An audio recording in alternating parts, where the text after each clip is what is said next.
Hello friends, good morning. In today's class, we will discuss about the EMF equation of alternator. Okay. Yes, in the last classes, we already discussed what is alternator, how the basic alternator that we will get function, how the EMF will be indices, what are the different terminology that we are using in the alternator, that is what is a conductor, what is a coil, what is a slot, all those things that we discussed. So in the principle of operation which we discussed that there will be an induced EMF in the stationary conductors of the armature, the alternator, whenever conductor cuts the magnetic flux, right? So now we need to calculate what exactly the amount of EMF induced. That is that derivation what we are calling it as the EMF equation. So that equation we will derive in today's class. Okay. So here let me consider so this EMF equation which helpful in the calculation of the amount of EMF induced in the stationary armature conductors. That is what the intention behind this. Okay. So let we will consider the Z is equal to nothing but the number of stator conductors per phase. Okay. So how many number of conductors per phase we are having that represents is by Z. That is represented by Z. Number of conductors, stator conductors per phase. Okay. If it is a single phase, then Z which is nothing but how many number of conductors it is having. If it is a three phase, then we should divide it with three. Okay. P represents the number of poles. Phi is equal to flux per pole in Webers, of course. F is nothing but frequency of induced EMF, and N is equal to rotor speed in the RPM, revolutions per minute. Now, the flux cut by the conductor in one revolution, which is given by P into phi. Same in the case of DC generators we discussed, right? So that P into P into phi, which is nothing but is equal to d phi. Similarly, the time taken for one revolution is equal to how much? 60 by n seconds. So that is nothing but dt. So according to the Faraday's laws of electromagnetic induction, the amount of EMF induced in the conductor we can calculate by d phi by dt. So d phi value is equal to p into phi and dt value is equal to 60 by n. So substituting just we will get this n to the numerator equation, we will get 5pn by 60. So the amount of average amount of EMF induced in one conductor it is. So let us consider the generator is having Z number of conductors per phase. So the average amount of EMF induced per phase is given by 5pn by 60 into Z, right? So we will get Z phi np divided by 60 we will get. Okay. And so this equation we can write 5pz divided by 60 into n. N is equal to what? 120 f by p. Why? Because f is equal to np by 120 we have. So using that equation, the value of n is equal to 120 f by p.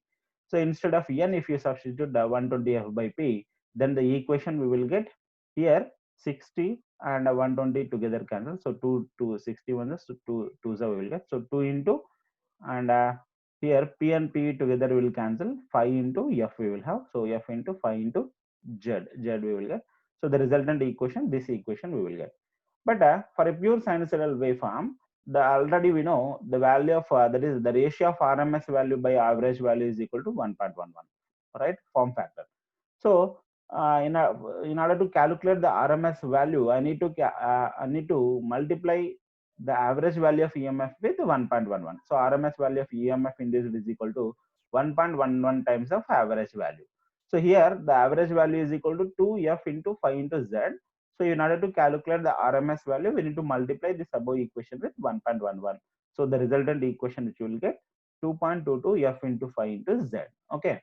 Now in the previous class we discussed that usually what is meant by pitch factor and what is meant by the distribution factor.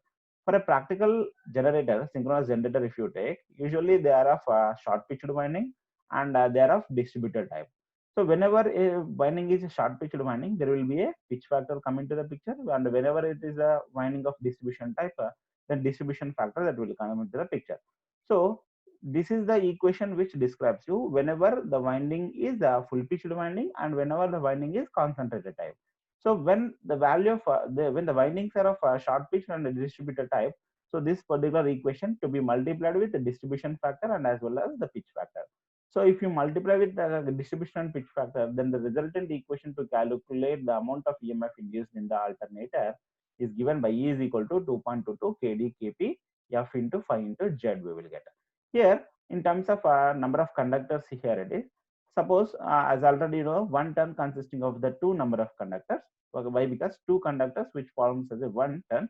So the T is equal to Z divided by 2. So instead of a Z, if I substitute in terms of T phase, if I have, why? Because Z is equal to what we will get 2T. So instead of Z, if you substitute 2T here, the 2 into 2.22 is equal to 4.44.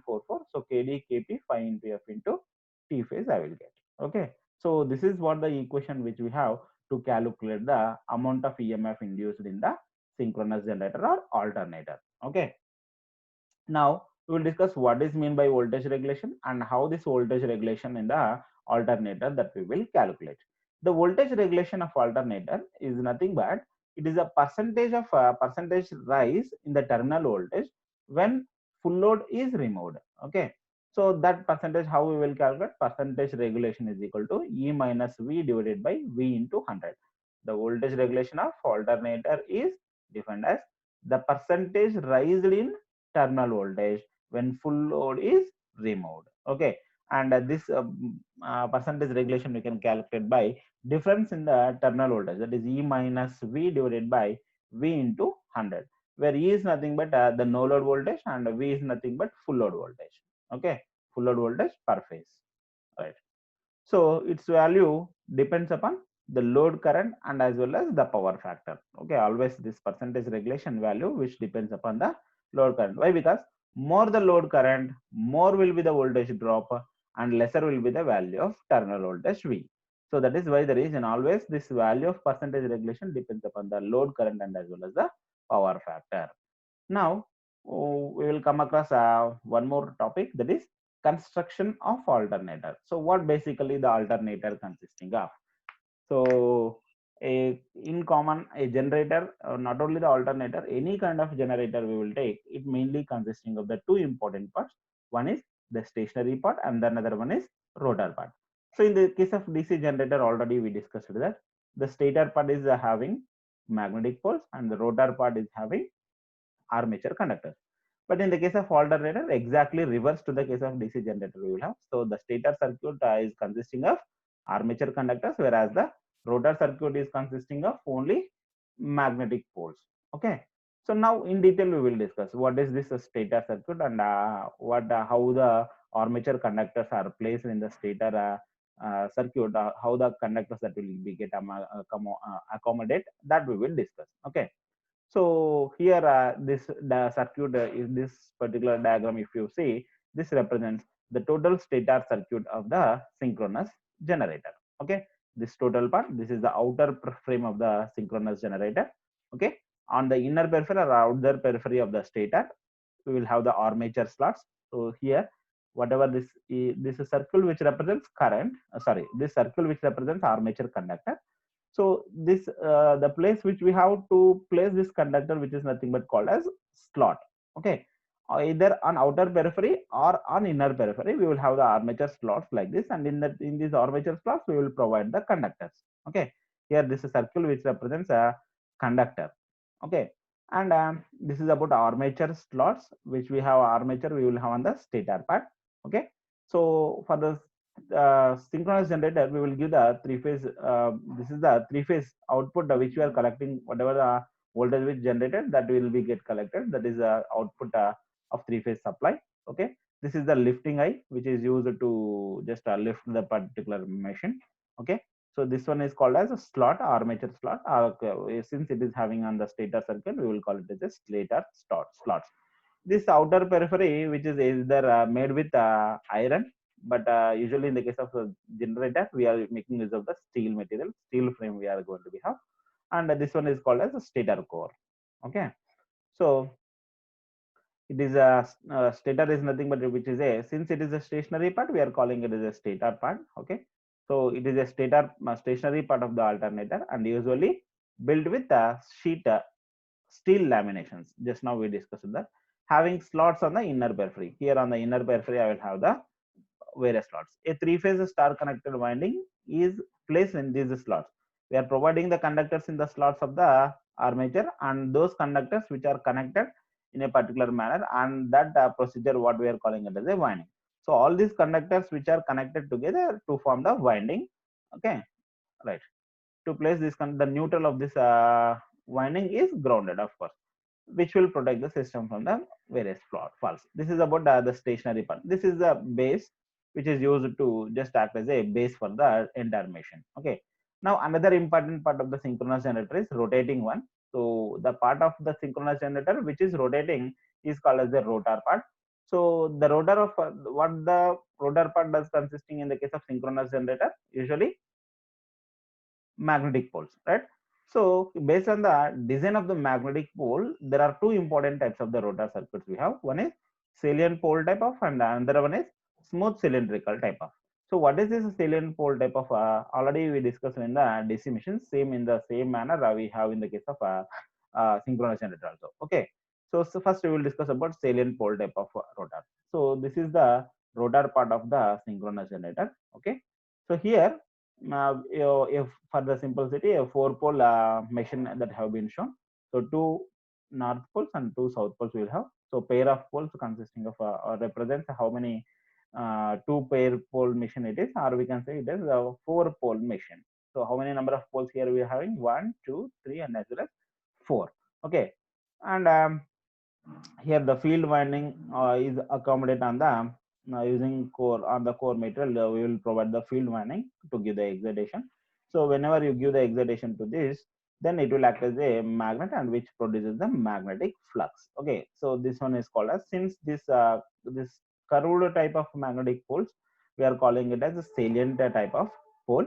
So a DC supply is given as input to produce a magnetic flux on this using this. Okay, so this salient pole type of rotors, usually they are used for slow and medium speed of alternators. Okay, this is salient pole structures of say synchronous generators we are using only for the medium and slow range type of speed, wherever we have the speed range of 120 to 400 rpm.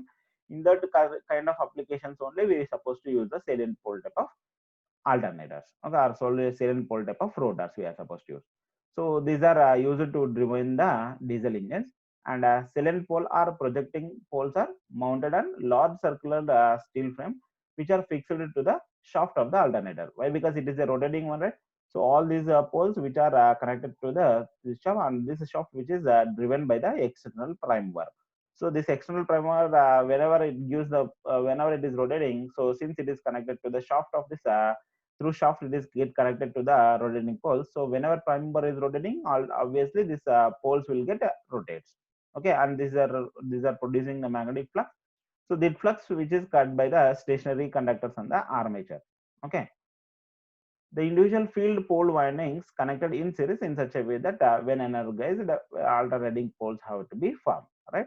So usually these kind of rotors, which is having larger diameter and a shorter axial length. Okay, this is having larger diameter and a smaller axial length, and it is why the reason only it is supposed to use only in the case of low and medium speed range type of applications.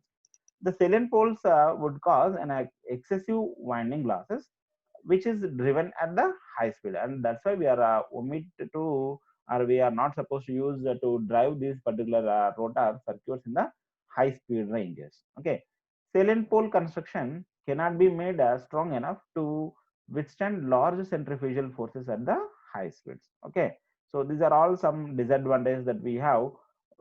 Because of that reason, we cannot use the salient pole structure kind of rotors in the case of high speed range of machines. Okay, only for the slow and medium, and that range also clearly specified here.